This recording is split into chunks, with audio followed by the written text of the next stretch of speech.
دمجمير شكي سبيدي عدد فكرة ساتري كتابيتا برخ وبرجي ناوران باها تشكاندن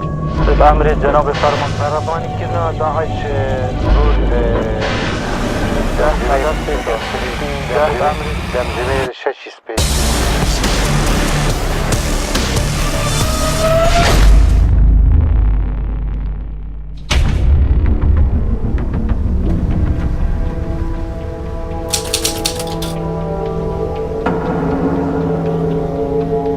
ئێرە میحوەری ناوەرانە کاتژمێر نزیک دەبێتەوە لە 6 بەیانی. هێزەکانی پێشمەرگە لە خۆ ئامادەکردندان بۆ پێشڕەوی و ئازادکردنەوەی ئەم سنوورەی بۆیان دیاری کراوە.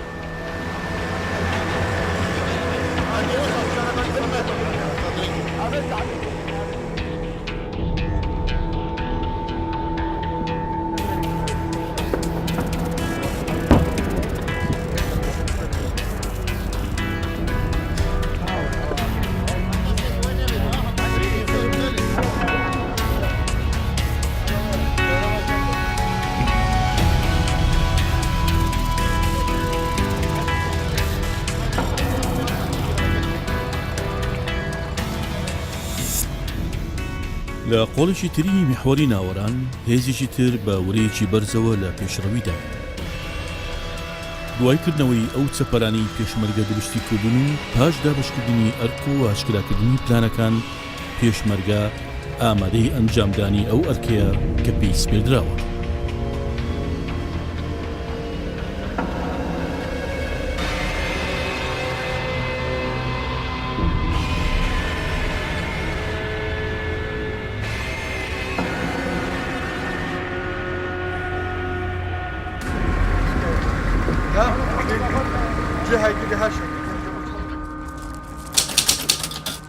ئەم بەرەیە ڕاستەوخۆ دەکەوێتە سەر ڕێگای سەرەکی شێخان مووسڵ. سەرەتا هێزەکانی پشتیوانی تۆپبارانی ئەو ناوچانە دەکەن کە خەڵکی سیڤیلیان تێدا نییە، چونکە بە پێی زانیاری هەواڵگریەکان تا ئێستاش دوو گوندی ئەم سنوورە خەڵکی سیڤیل تێدا نیشتەجیە.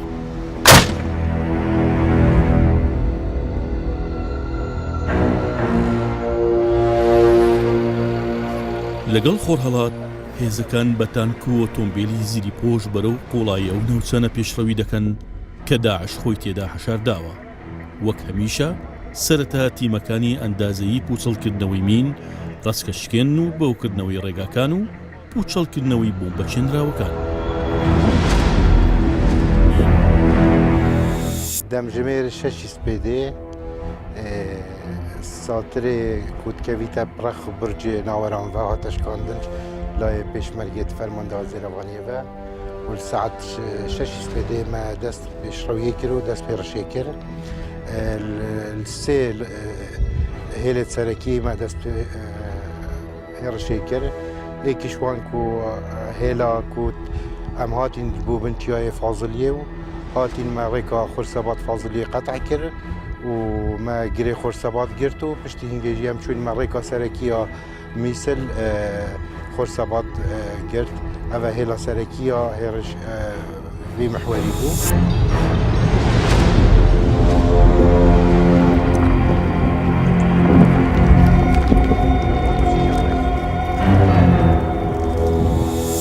ڕۆژە 20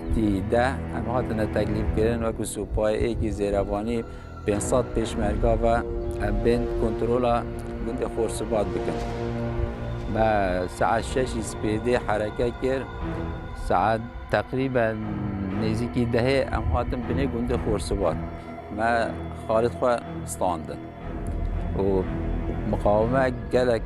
داعشێت بەرامبەری مەکرد تۆپا قەناسا.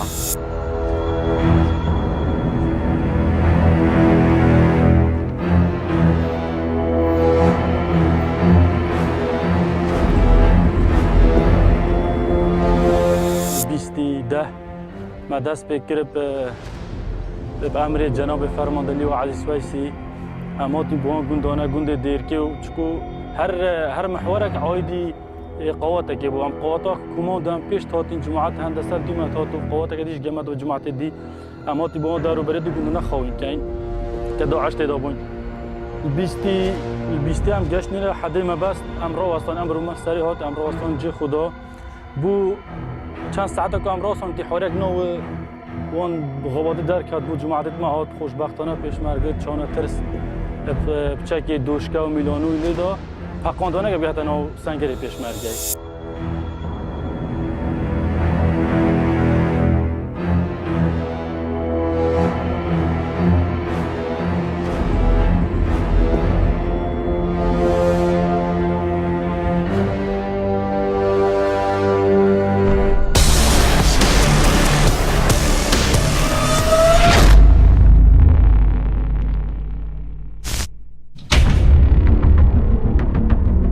هێزەکانی پێشمەرگە بەهۆی بوونی ژمارەیەکی زۆری بۆمبی چێنراو لەسەر ڕێگاکان ڕێڕەوی هێرشەکەیان بە ئاراستەیەکی تر دەگۆڕن بەم جۆرە دەبێت لە دەشتاییەکانەوە بەرەو ئامانجی دیاریکرا و پێشڕەوی بکەن.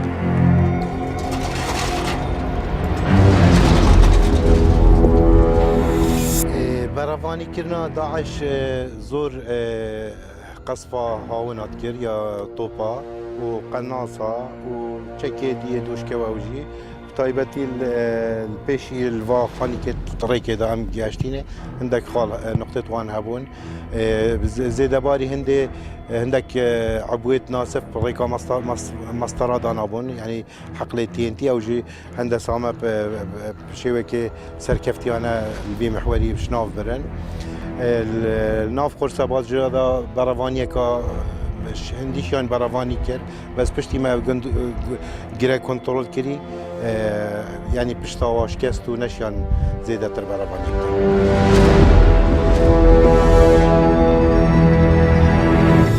اوی که لیره کرا بلا خورسیبات وەکو شوێنەکان دیکە نەبووە یعنی ئێمە لێرە شتی زۆر نوێمان بینی چکە لە شوێنەکانی دیکە من زۆر ئەمومان هەڵگرتەوە بەڵام بەو شێوەی ئێرە نەبووە یعنی دیار بوو کەسانی زۆر شارەزا لێرە ئەو تێتیان زەرا کرد ئێمە کە لەوێ هاتینە خوارە و لە جوسای داتینە خوارەوە نەماتوانین بەو جوسای دەبین چکە لە بیداتی لێوە ڕێگایەکەمان گرتە بەر لاماندا چکە دەمانزانی معلوماتمان هەبوو کە ئێرە عبۆیەکی جا زۆری لێیە بۆیە بەو لای هاتین لەوێش تووشە حەقڵێکی گەورەی تێنتی بووین و مەجالیشان نەدا کە ئەفسەرەکە نەقیب سالار ویستی بێتە خوارەوە پوچەڵی بکاتەوە بەدەست بەڵام نەیتوانی لەبەرەوەی خەناسێکی زۆران تێدەگرێت ئەو لە ڕێگای شۆفلەکە ئاگدارمان کرد کە دەمیکدا بنێ بڕوات لە بن دەمی شۆفلەکە تاخیەوە بەڵام سپاس بەخوا هیچ زیانێکی نەبوو ئەو بۆ ڕێگای خۆمان کردەوە چوین هەتا گەیشتینە پشتەوەی خورسیبات لەوێ جادەمان بڕی لەوێ تووشی شەڕێکی زۆر قورس بووین یعنی مەکەوتینە ناو دەستیان و لە پشتیشمان خورسیبات قوتی تێدا مابوو داعشی تێدا مابوو لە پشتەوە تەقیانە دەکردین لە هەردوو گوندی دێرک و جەنجیش تەقیانە کرد لە بای بۆخیش هەر تەقیان دوای چەندین ڕوبەڕووبوونەوە و ژمارەیەک هێرشی خۆکوژی کە هەر لە دوورەوە دەتەقێنرانەوە هێزەکە توانی تەواوی ئامانجەکان بپێکێت.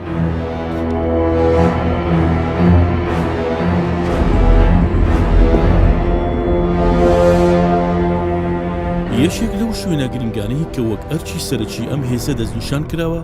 گرتنەوەی گردی خورساباتە و پاش دەرهێنانی لەژێر چەپەڵۆکی داعش بەشێکی زۆری ناوچەکە و تەواوی گوندی خورسابات دەکەوێتە ژێر کۆنتڕۆلی پێشمەرگە. لە کاتی گرتنەوەی ئەم گردە هێزەکانی پێشمەرگە تووشی ڕوبەڕووبوونەوەیەکی سەخت بوون لەگەڵ قەناس بەدەستەکانی داعش کە لە خان و تونێلەکانەوە پەلاماری هێزەکەیان دەدا. دەستپێکێ وەختی پلانە هەجومی هاتە شەڕحکردن پلانە هێرشێ گرتنا وی گردی ئەساس بی یعنی ئەv گرتنا وی گردی gelek ئەساس بی بەم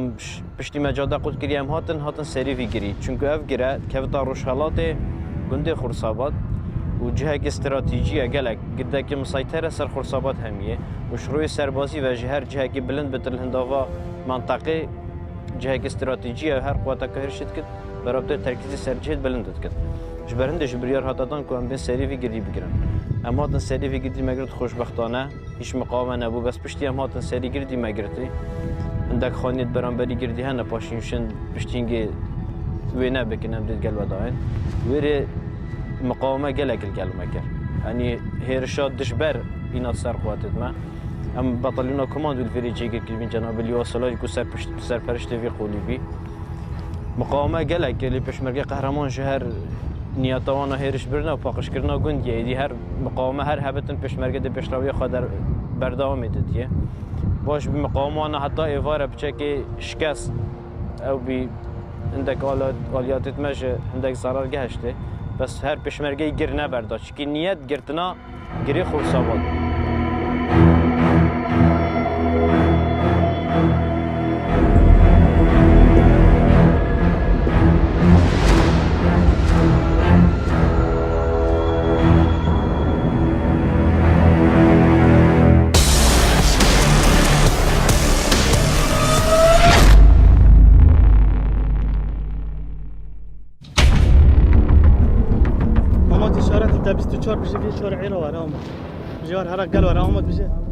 دوایەوەی هێزەکانی پێشمەرگە توانیان بەپێی پلانەکان هەموو ئەو سنوورە پاک بکەنەوە کە بۆیان دیاری کرابوو بۆ ماوەی 3 ڕۆژ مۆڵگەکانی داعش و تەواوی گوندەکانیان گەمارۆدا. دواتر فەرمانی چوونە ژوورەوە و پاکردنی گوندەکان دەرچوو هەموو گوندەکە لە داعش و پاشماوەکانی داعش پاککرانەوە. پاشماوەکانیان وەک هەمیشە تەقەمەنی و بۆمبی چێنراو بوو.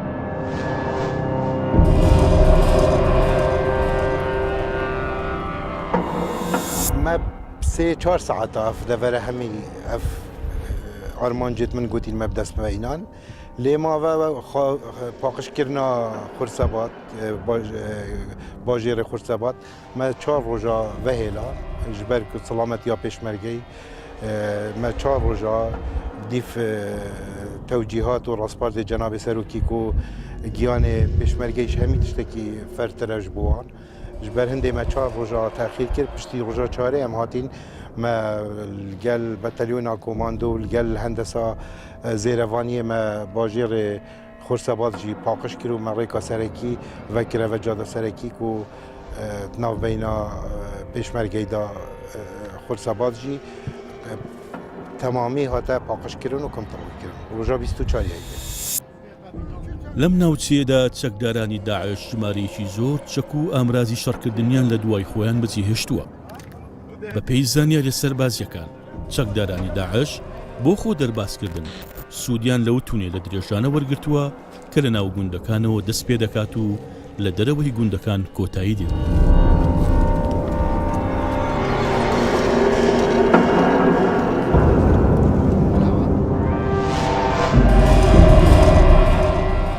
دوای کۆنتڕۆڵکردنی ناوچەکە بە فەرمانێکی سەربازی هەموو تونێلەکان داخران. ژمارەکە زۆرە چەک و تەقەمەنیە داعش کەفتە دەستێمە 5 طۆپێت 120 ملیم 2 طۆپێت جەهەنەمی ئەوت بێژنێ ئەوێت حملاق ئەوێت مەزن 19 صاروخێت ئەوێت کاتیوشە ئەوێت مەزن ئەوێت 2 مترا درێژ جێخۆ هێلابوون 19 بیکەیسی 5-6 آرپیج 2 دوشکێت 12 2 دوشکێت 14 2 تۆڕمبێلێت و دوشکەل سەر زێدەباری ژمارەکە زۆرە عیتادی یعنی سەدان گولێت هاوەنا و گولێت آرپیجیا کەتنە دەستێ پێشمەرگەی لە هەردوو گوندێت جەمجی و دێرکی.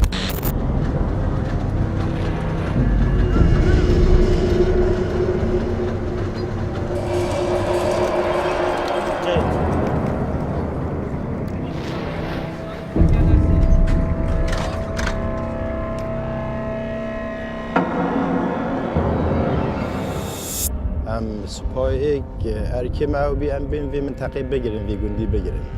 طبعا لیوا سالار بی مسئول ما بی و لیوا حاج خضر سپاه ایک راستی جامعه هر دوکا یعنی بحثی وارن ناید که نه رولا گلک مازن هری بو پشمرگی هم شریعتی و هر او بین پشمرگی سلامت بد جهه ما چنین همه جهه خواجی کا گرفت راست جهه زحمت بی داعش قویل ویری هری بس هر سرهندی راجع شیرتی و جامعه سر معاون گفت پشمرگی ضرری نبینه.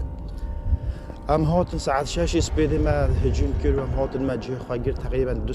ساعت و نیم ما جه خواهی کرد.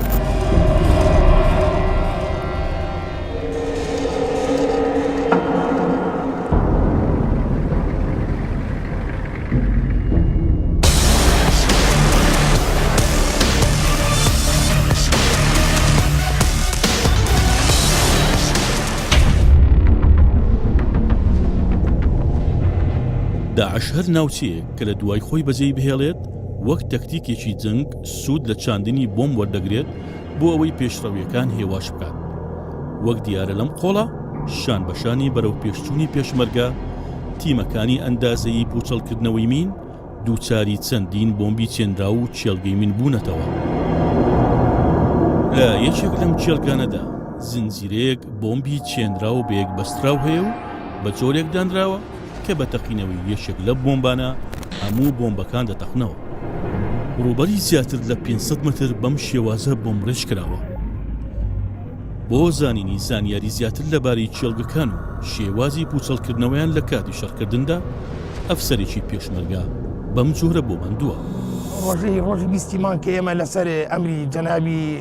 سەید لیوالی و عەزیز وەیسی فەرماندەی پێشمەرگەی زێڕەڤانی کە ئەمرمان پێکرا حرەکە بکەین بۆ هجوومکردنە سەر ئەو مەنتیقەی خورسیبات. ئەو ڕۆژ ئێمە حرەکەمان کرد، بەڵام ئەو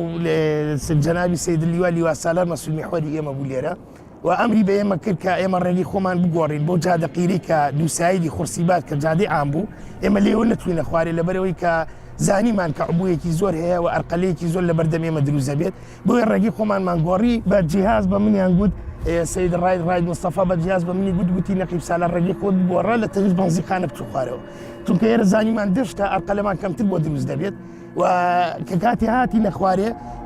هاتینە ئێرە لێرە زانیمان حەقلێکی عبوو هەیە، حەقلێکی عبوو هەبوو لێرە، حەقلەکە زۆر گەورە بوو، یعنی تقریبا درێژی 300 تا 400 متر ئەموو حەقلی عبوویان دانا و عبوانەش هەمووی بە مەستەرەداندا بوو و بە شێوەی زیگزاگداندا بوو، بە شێوەی زیگزاگ بۆی کە هەر سیارێک بێتە ناوی دەرباز نەبێت، یعنی هیچ فەراغێک نەما بوو کە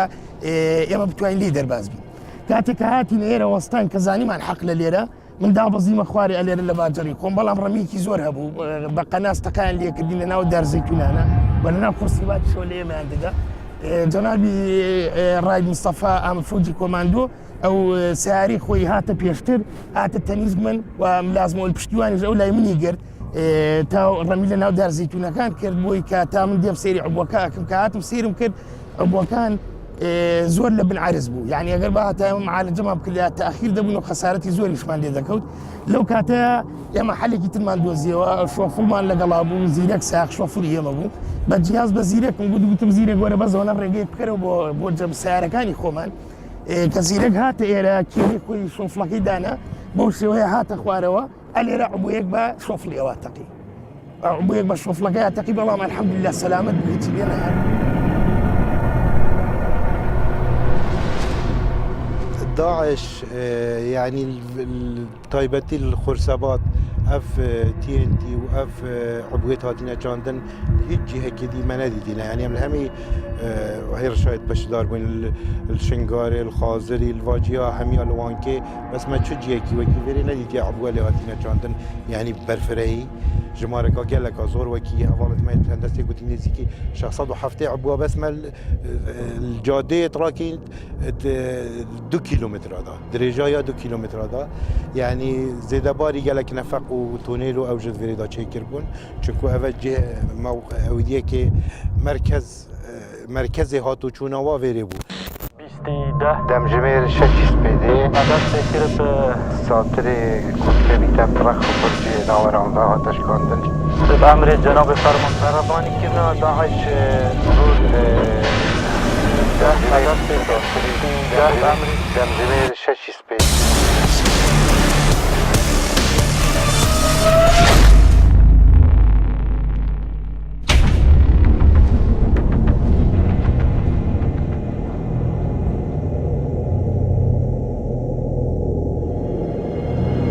لە کاتی چوونمان بۆ ناوگوندی خورسابات لە یەکێک لە خانوەکان چەند نهێنیی چەکدارانی داعش بەجێماوە و لەم بەڵگانەوە ئەومان بۆ ڕوون دەبێتەوە کە ئێرە پێشتر هەم وەک بنکەیەکی تەندروستی بەکار هاتووە و هەم مۆڵگەیەکی چەکدارەکانیان بووە. کاتێ سەیری ئەم بڕە زۆرە لە بۆمبی چێنراو دەکەیت ئەوە ئاشکرا دەبێت کە ئێرە یەکێک بووە لە شوێنەکانی بەرەمهێنانی بۆمبی چێنراو.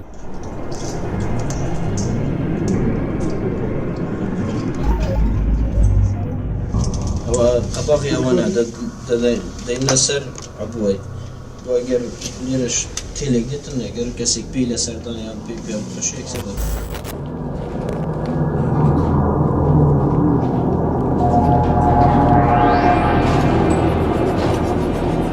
اگر تو صح گیجه هر خانیه که هم چوبنتی و کوبارگای وابد لهی یان جامد خواه پرده تخنه شبر فروگا دانه بینن یان جی صبح که داخلی دالیدن او پرده اوان و اوان تشتاق دیجی که هی دی شولی وانا تقریبا ارهابه بجه هر خانیه که خوش بتن دا کمپیوتر استراحه خالی ورگرن اوی خانی کن بارگایت خوز زتر لا جير تونيلا كان ودين بس سر دكون قناص يخلون لو توزيع دكان اوش كمقاومه اللي ركرا اوش همو جيغاي گولي پشمرگه اول پشتی گونت هاتا آزاد کرنه خلکی دیارا خدانت خانی نه درگیت خواه گرتنه دا گو زدتر تشتی وانا اشیاء وانا بسرو برنامت اشیاء كان هلو خوينا نه وكو خوينا ما بس بو پتر امناهي پتر دا مالا وانا بسرو برنامتن دیارا خدانی خانیه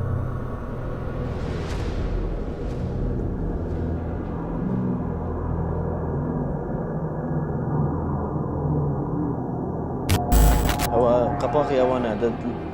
دينا سر عبواي بواجر ليرش تيلك ديتن أجر كسيك بيلا سرداني أم بي بخشي أكثر ده تقطع. يعني أواني كنا عبوش هندرس كرديها. أواخر خرصابات مركزك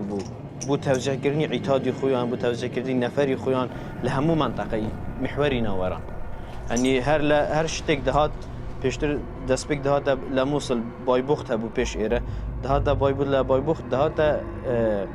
گوندی خورسابت او جالا گوندی خورسابت نفری خویان توزیعی نفری خویان توزیع عتادی خویان هر بو گوندانه بو قایم و بو فاضل یا بو عمر قابچیش بشویری او وقت مرکزک بشویری توزیعات کرد اول لیده ابوا تغیر مستره وقت باقی عضوی مستره ایره وکو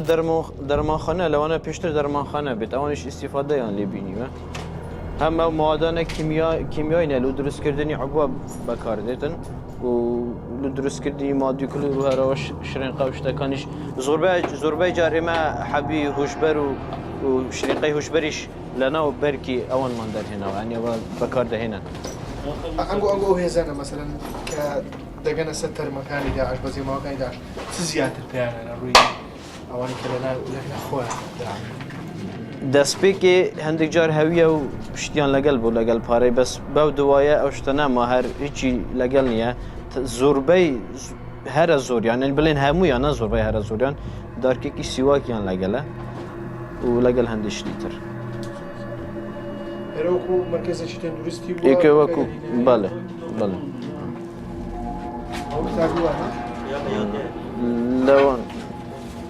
لوان ای توزیع کردنی عتاد درمانخانه یوان بدن یعنی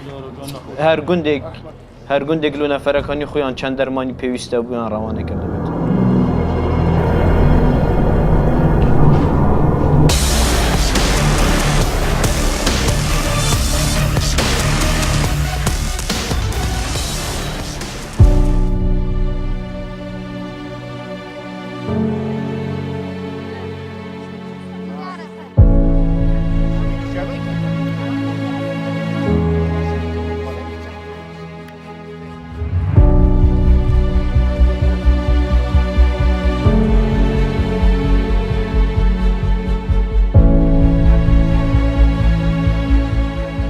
سرەڕای ئەوەی لەم سنوورەدا ژماری ئەو گوندانەی کە بۆ هێزەکانی پێشمەرگە دیاری کرابوون بریتی بوون لە 7 گوند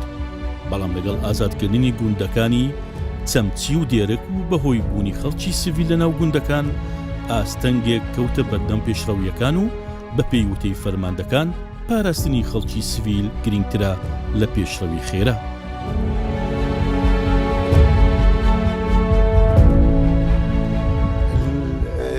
او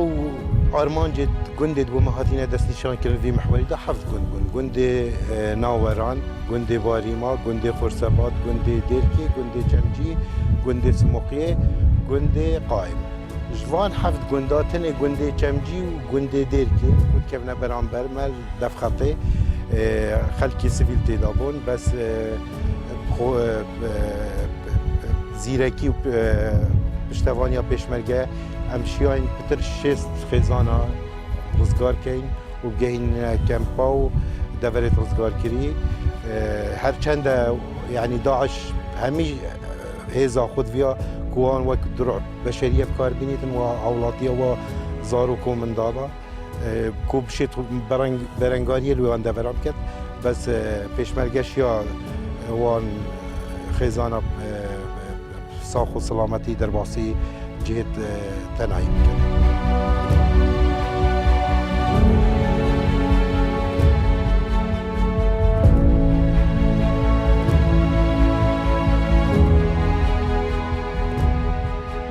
دوای ڕزگارکردنی هاوڵاتیانی ناوچەکە لەلایەن هێزی پێشمەرگە ئەم خەڵکە ڕادستی هێزەکانی ئاسایشی ناوچەکە دەکرێن و لە دوای لێکۆڵینەوە لەگەڵیان خێزان دەگوازرێنەوە بۆ ئەو کەمپانەی کە لە شوێنە ئارامەکانی دیکەی کوردستان بۆیان ئامادەکراوە.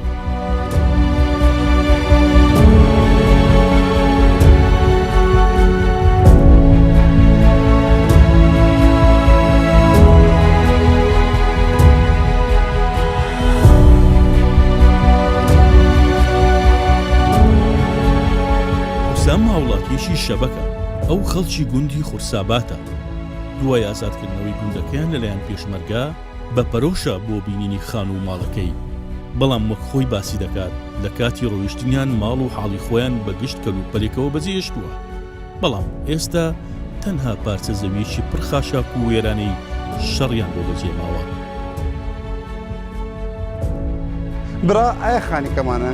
ئایا 2 ساڵ و نیو ئەمە نهاتمە لە ئەی منتیقە بس الحمد لله شکر بۆ خودێ و شکر بۆ سەرۆکی و شکر بۆ پێشمەرگای منتقەمان ڕزگاریان کرد ئەگە پێشمەرگە نەبوو احتیمال ئەمە 5 ساڵێکی تر ناتبووم لێ بس الحمد لله شکر بۆ خودێ و شکر بۆ پێشمەرگای.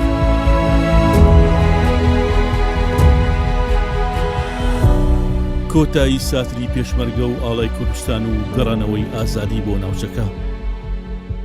ئەمە چەپەر و مەتەرێزی پێشمەرگەیە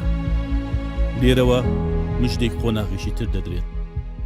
شەکانەوەی ئاڵای کوردستان لە شوێنێک کە ماوەیەکی دوور و درێژ لەژێر چنجی داگیرکەراندا بووە سەرەتای ڕزگاربوونی خاک و مرۆڤی دەڤەرەکەیە.